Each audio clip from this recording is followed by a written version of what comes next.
আসসালামু আলাইকুম। সন্ধ্যা হলেই কোনো না কোনো নাস্তা বানাতে আমার খুব ভালো লাগে। সাধারণত অফিস থেকে এসেই আমি প্রথমে যে কাজটি করি, আমার বাচ্চাদের জন্য কিছু নাস্তা তৈরি করি। তো মাঝে মাঝে খুব ফাঁকিবাজি নাস্তা বানাই।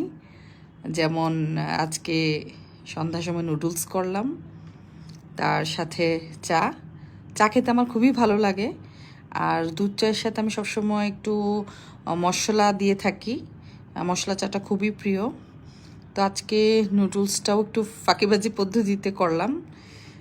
জাস্ট মশলাটা হালকা করে কষিয়ে নুডলসটা দিয়ে তারপর একটু হালকা গরম পানি দিয়ে দিলাম। তার সাথে একটু টমেটো, কাঁচামরিচ সাথে মিশালাম, একটু ধনেপাতা দিব।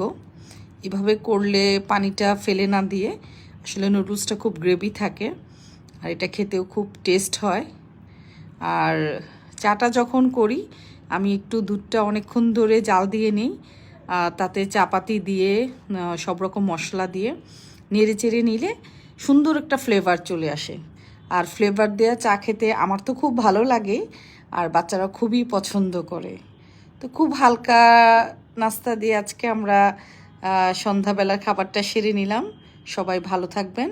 আসসালামু আলাইকুম।